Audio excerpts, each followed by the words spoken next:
brings us to NFL Breakdown Week 2. Dum dum dum dum dum dum dum dum. Thank goodness we have football to talk about. Yeah, I'm pretty pumped. We will start out with the Thursday game this week, as the Chiefs move to 2-0 and take down Jim's Chargers 27-24 in a game where Charger Nation held their breath when Justin Herbert went down. Mahomes put in a lackluster performance, but this may be the norm for at least the first third of the season without Tyreek Hill to pull defenses away from Travis Kelce. Herbert throws for 334 and 3 touchdowns despite being in pain for much of the fourth quarter. Herbert considered day-to-day now with rib cartilage injury. Jim, how concerned is Chargers Nation about Justin Herbert and his injuries moving forward? I would say there's a lot of concern there. He's my fantasy quarterback in our league. I will be sitting in. I think there's a lot of concern there. But Alex, I almost got you. Are you concerned? It's a good game this week. What's that, Nate? Are you concerned about the team doctor taking care of it? We'll get to that, and yes, I am.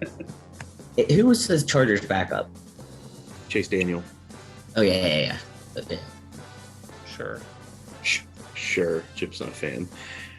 Next, we have the Patriots and the Steelers. The Patriots play the game that was needed to beat the Steelers, controlling the clock, limiting turnovers, and scoring points when they had the chance, beating Pittsburgh 17-14. Chance of Kenny in the stands as Mitch Trubisky looked like Big Ben reincarnated, not passing down the field with other wayward passes along the way. Nelson Aguilar with the offensive play of the game, grabbing a 44-yard touchdown pass over a Steeler defender, while the Steelers dropped an interception and then decided to muff a punt, showing that they have to play mistake-free in order to win right now. Yeah. I wasn't there, so I'm going to go to the guy who was there. So that's the problem. I mean, they played well enough to stay in the game. I mean, they weren't it wasn't like it was like a miserable thing to watch. But and I said that actually multiple times during the game while I was there. Why aren't we throwing the ball downfield? I mean, we have George Pickens, you have Deontay Johnson, you have Chase Claypool, and Mitch Trubisky's not a bad quarterback. I want to see a couple shots. It doesn't have to be every play, obviously. You don't want that. But every once in a while on a second down or first down, take a shot down the field. And I think that would have helped a lot today. We kept trying to run the ball, and it didn't seem like Najee Harris could really find the gaps very well. I had super good seats, so I was like right there, and it was pretty awesome whenever like Nelson Aguilar came down to they chirp the fans or whatever, and I was the fans. So like I'm like literally like 20 feet away, and he's like running his mouth, and Mac Jones came up, and I was like booing him in his face, and I was like, that was cool. I was excited even though the other team scored, to be honest, because you're just like close and whatever. But yeah, the big thing's going to be the run game, being able to find some kind of hole, but I think throwing the ball downfield. I'm not really chanting for Kenny Pickett right now. I mean, I want to see Kenny Pickett. I think we do good, but I'm not off the Mitch Trubisky. I don't think he sucks. I think it's not his fault if they're not calling the appropriate plays. Yeah, the big turning point in this game was when Sutton missed that interception that was right in his hands, and then Olszewski muffed the punt after they forced the punt after that possession. Yeah, no, that sucked. Patriots score, there's the game. Moving on to the Panthers and the Giants. The Giants can't turn two early turnovers into more than a field goal, but outlast the Panthers 19-16 in a field goal fest. 7 field goals paced the scoring this one, including 2 50-plus yard ones from Giants Jerome Gano. The last one, a 56-yarder to put the Giants ahead for good and to start the season 2-0. Who would have thought? Are the Panthers bad or are the Giants okay? I think they're both the same level. Okay. One team was less bad today? Yeah, one was just less bad today. Yeah, I mean, one of them's 2-0, one of them's 0-2. Yeah. Jets and the Browns. The Jets score 14 unanswered points in the last minute 30 and shock the Browns, winning 31-30 despite a 3-touchdown performance from Nick Chubb. Joe Flacco throws for 4 touchdowns, 2 to rookie Garrett Wilson, and another to rookie running back Breece Hall. So I'm watching this game. Had a long weekend. I went car shopping. It was very long, okay? I had to return a rental. Come sit down. I'm like, sweet. The Browns are going to win this.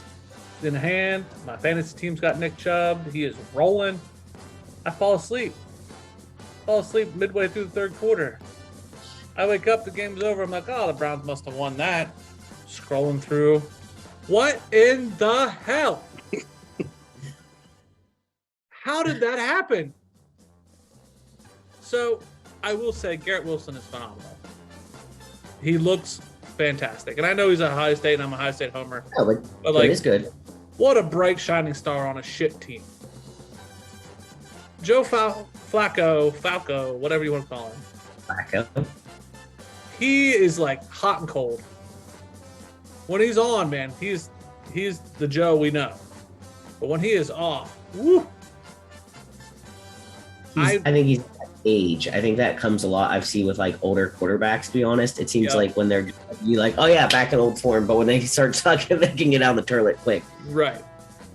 And Nick Chubb, wrong team. We gotta get him somewhere else. I really want to see him. I don't even care.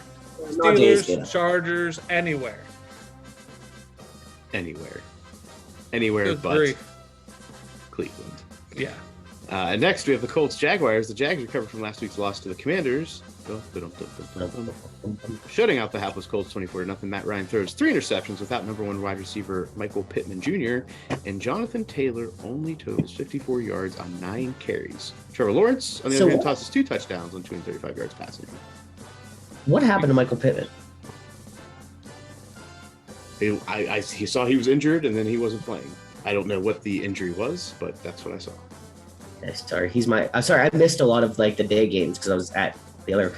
So, but he's on my fantasy team. So go on, Jim. You were gonna say something. I'm gonna bring in. This is week 2. I feel like I let everybody go on the week 1 conspiracy theory, but now it's time. I was scrolling through TikTok this morning, and I got some messages from a loyal viewer who said, "Look at this," and it was like, the NFL has leaked the script, and it was the Colts will be upset by the Jaguars, and the Broncos will cover the 10-point spread. And I thought both of those were full of shit. Here we are. Where was this leaked from? Like, what was this? I don't know. I don't know, but I'm gonna follow this TikTok account. I feel like this is gonna be a thing. The Illuminati is gonna prove the NFL's right. So this is the Illuminati's TikTok, or It might be. I think this is somebody inside the circle. Who would have thought the Jaguars would have upset the Colts today? I mean, the Colts did not look good last week. Themselves. Yeah. This is the Jaguars. Okay, the Jaguars. I mean, yeah, they suck, but Nate, thoughts? I'm a Colts fan. I'm hitting the panic button, and I'm hitting it hard. I mean, Houston and Jacksonville, 2 divisional opponents that you should have beat. That roster is too good to lose and tie to those 2 teams. I mean, you go and get Matt Ryan, who has all the experience in the world. You got Jonathan Taylor. That's enough said. Sure, Pittman was out, and Shaq Leonard was out. But still, you got Gilmore on your corner. You've got Quentin Nelson on the line, who's supposed to be one of the best linemen in the league. I don't know what's going on, if it's a Frank Reich thing or what it is, but Indy better get it together, or Pat McAfee's going to be on suicide watch. Yeah, I agree. Not wrong. Next, we have the Dolphins and the Ravens. The Dolphins down 3 touchdowns at the half and come all the way back with a Tua last-minute touchdown pass to beat the Ravens and send Baltimore guru Keith into hiding this week, winning 42-38 despite a huge game from Lamar Jackson. Led the team in passing and rushing. Also alongside an opening kickoff return touchdown from Devin Duvernay, Tua with 469 yards passing, 6 touchdowns, as the Dolphins open up the season 2-0. Interesting fact. The Ravens become the first team in 12 years to lose a game in the fourth quarter in which they led by 21 or more points. Previous teams were 711 and goose egg until today. Illuminati. Was that on the TikTok, Jim? It was not. Although this game made me and Alex look like geniuses from the betting episode, because we both said, stay the hell away from this game. It is too volatile. So, maybe we're the Illuminati. We could be. Maybe the people who write the NFL script listen to our Reading episode. Could be. Mhm. Could be. That's really the most plausible thing that's been said so far, I think. I literally, when I saw the score of this game and the Ravens were up, I was like, did Alex and I mess up? Should we have done this? Like, and then I saw the end of it. I was like, ha, victory. No, I don't think I'll bet against the Dolphins this whole year. Yeah, me either. I agree. Bucks Saints in a game that saw a little offense in the first 3 quarters with the teams trading field goals. The Bucks come out on top in the second half, winning 20-10. But the real fireworks come when Mike Evans defends Tom Brady with Marshawn Lattimore chirping in his face. Evans comes in with a Jim Ross, by God, shove, and both are ejected. Not the first time they do have exchanged pleasantries. Yeah, that's true. Yeah, they got some real beef between those two guys. I did not realize that was a thing, like, prior to today. Yeah, they showed a clip. I don't remember how many years ago it was when James was still with Tampa Bay, and he's tapping Lattimore on the shoulder and pointing somewhere, and here comes Mike Evans like a bat out of hell and just bulldozes him like he did today. I want to talk more about this in the BBB section. The what? The BBB section. The whole The reason what? Nate's here. Maybe The F. part where we talk to Nate. The part where we talk to Nate, is that a new Nate, how are you feeling about the Bucks right now? Glad they're 2-0, especially with all the injuries they have. They just need to get healthy. I mean, Julio not dressing today, it's like, come on, dude, you got to stay healthy for at least a couple of weeks before you get hurt. But then I know Wirfs was coming in a little banged up. Leonard Fournette came in banged up. I think Mike Evans' calf was fine based on that charge he took to Lattimore. And then I think their left tackle is going to be out a couple of weeks. They said it's going to be a pain tolerance thing, and I believe they said he hyperextended it last week. So, I mean, they've got 2 really tough games coming up too. So, I talked to my dad today. He's like, if they can just get 2-2 or 3-1 to the first 4, because they've got Green Bay next week, and then they got Kansas City. So, their first 4 to 6 games are really going to be battle tested. There we go. From the fan himself. Yeah. Next, Commanders. Lions. Lions are 1-1 after taking the Commanders out back like an old Yeller novel, winning 36-27. Outscore Washington 22-0 in the first half. Jared Goff throws 4 touchdowns against Carson Wentz's 3 in this one, as Amon St. Brown shows he may be a viable threat week to week for the Lions, leading the team in both rushing and receiving while accounting for 2 touchdowns. Alex, are the Lions a real Super Bowl contender now? Don't ask Alex. Don't you dare ask Alex. I just did. Alex did not bet them week 1. I picked him to be in the freaking Super Bowl. I literally said you don't have to win week 1 to be in the Super Bowl. Muff asked me if I considered them a Super Bowl contender still. Yes, I do. Also, his name is Amon-Ra St. Brown, not Amon St. Brown. But I held that one in. Drugs you're getting from the hospital, I might need some to be that insane. What? Detroit is not going to make the Super Bowl. I don't know what drugs you got from the hospital. All right, Alex. Okay. Sorry, Put 'em Alex. back. I'm riding with you. I'm going to bet Detroit every week. Let's go, Detroit. They want us money this week. Detroit money line, points, Whatever's alternate good. spreads. I don't know, but I'm going to put money down on Detroit in some form or fashion every week. In no way, form, or fashion. And this is how you don't win at betting. Got it. I'm 2-0 with Detroit. 2-0. Detroit is 2-0 covered. Just looking ahead, just so you got a outlook. Next week, Detroit goes to Minnesota. It's going to be tough. But he didn't Gonna be say he was tough. taking a money line. Nate, did you know there's a Metallica song?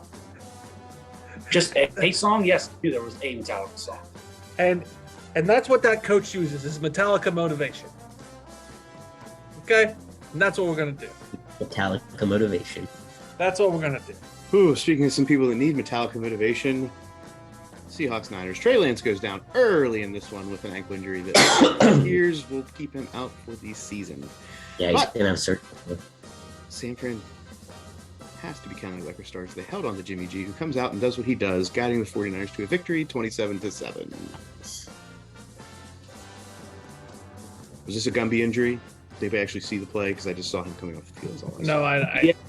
I saw the replay. It was a slight Gumby.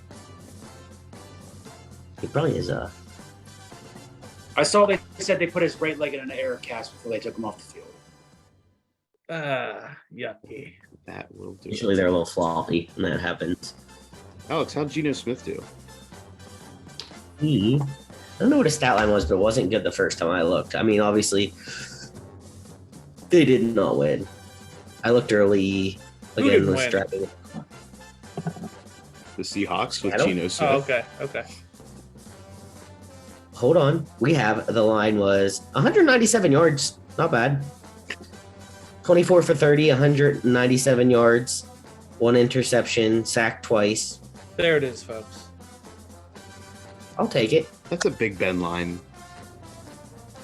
I'll take I'll it. take it. Of course you will. You're a West Virginia fan. Okay. Next, I'm we got sorry, but in a loss, when you have 7, you've scored 7 points, you wouldn't take 197 yards with only 6 incompletions. Not terrible. You'll take anything. except for a win. The Falcons and the Rams. The Rams returned to form in this one using Matthew Stafford's arm to get on top early and never let go, even though they really tried, winning 31-27 over the Falcons. The Falcons scored 17 points in the final quarter to make it close. Hot take: Rams don't see the Super Bowl this year. Is that a hot take?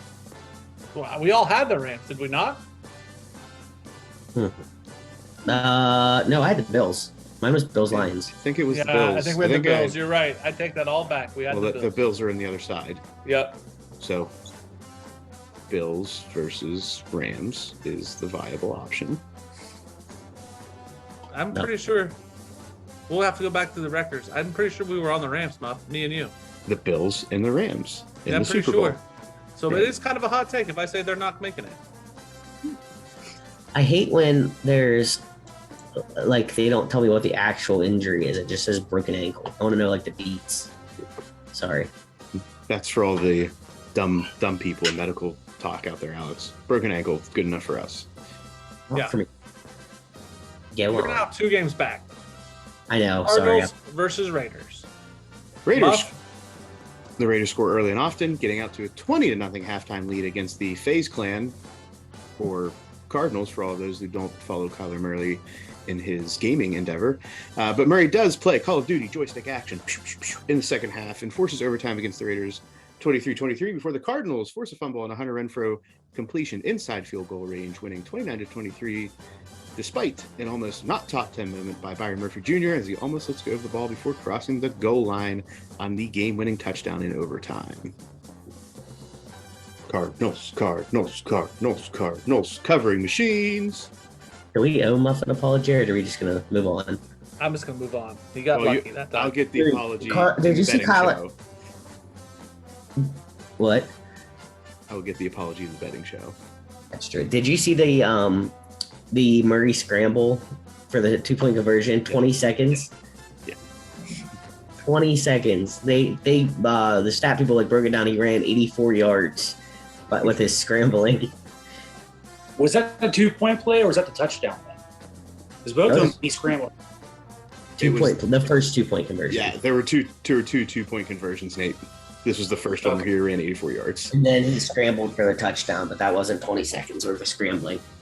Okay, yeah, I only saw the overtime one. The one to force overtime? Yeah. Yeah. Yes. Yeah, that was not as long. But Cardinals cover. End of story. Texans Broncos. Russ is still learning how to cook in Mile High, and fans let him know about it, bringing out the boobers in the first half after they head into the locker room tied at 6. Wilson comes out in the second half and leads the only touchdown drive of the game, and the Broncos win 16-9. A couple injuries, Jerry Jeudy, Patrick Surtain hurt. Russ is making like a bowl of cereal here.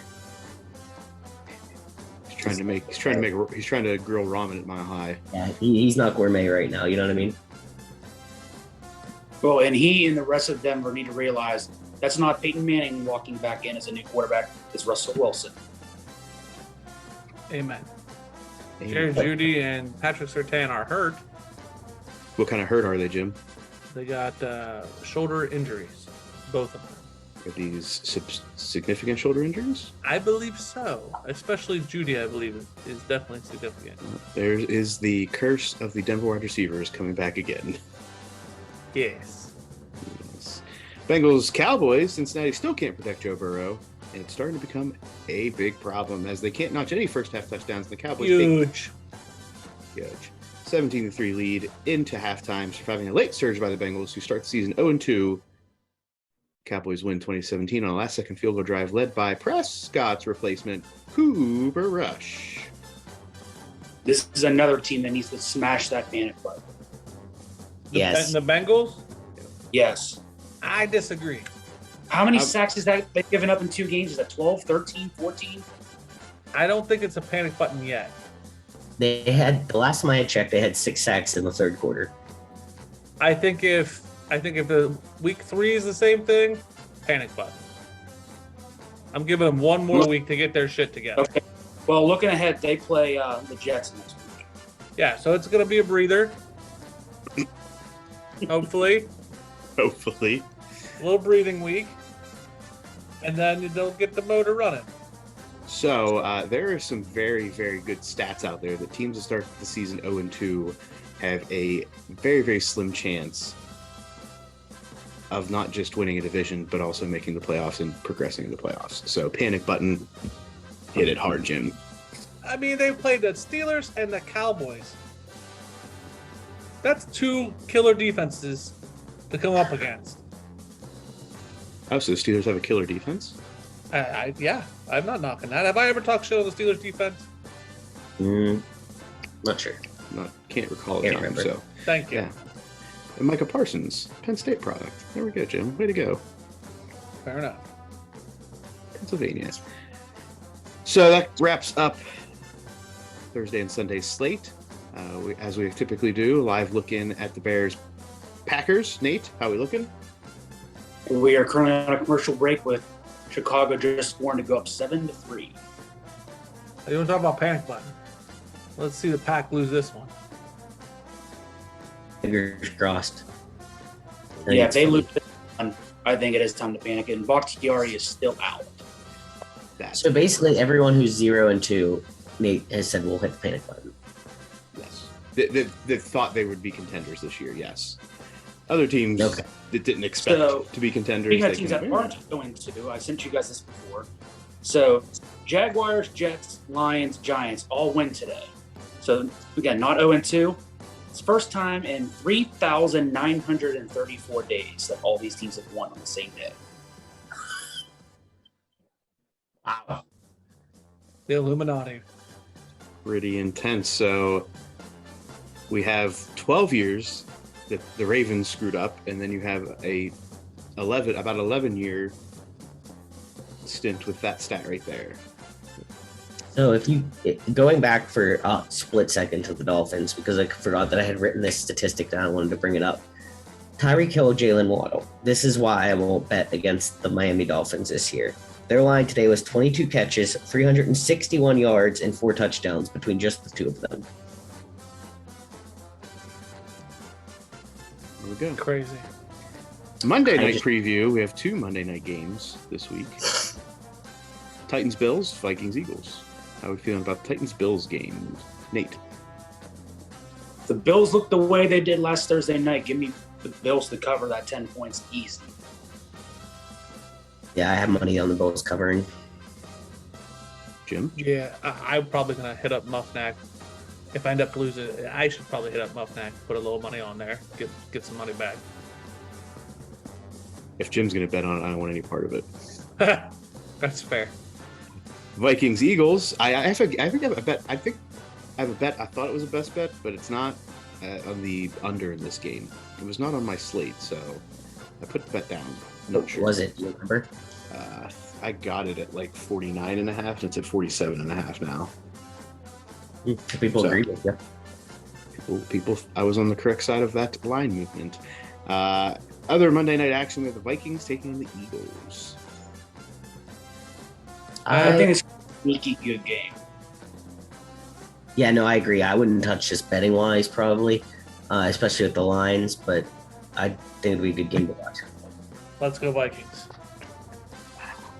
I'm against you on this one. Come on, Jim's going to do it right. It's Skull. That's true. Skull. That's true. Good Wait. point. What? Skull. Is that That's really the that's the chant. Skull? SKOL. Oh, It's a Nordic chant, if I remember correctly. I did not know that about that situation. I thought we were saying skull, like skull ring. Like A tobacco. true West Virginian. True West Virginian, right? So there. today, speaking of West Virginia, today I'm in this game and we're in this like kind of like box seat type area, and I like walk up to see what kind of beer they have, and I'm like, I don't have any Busch Light.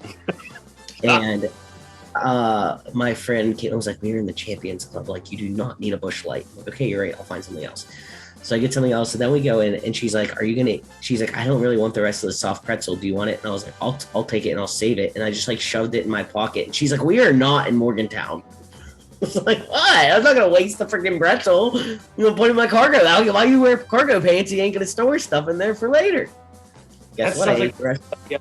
Mark Gaboli thing when McAfee sent him Yeah. he sent him his stuff, left it in Rudy- his pocket for 4 hours. Rudy subs because Pat McAfee worked there for like a day when he was in high school. Yeah. This is why I don't want t-shirts, because I don't want you representing us. Acting a fool.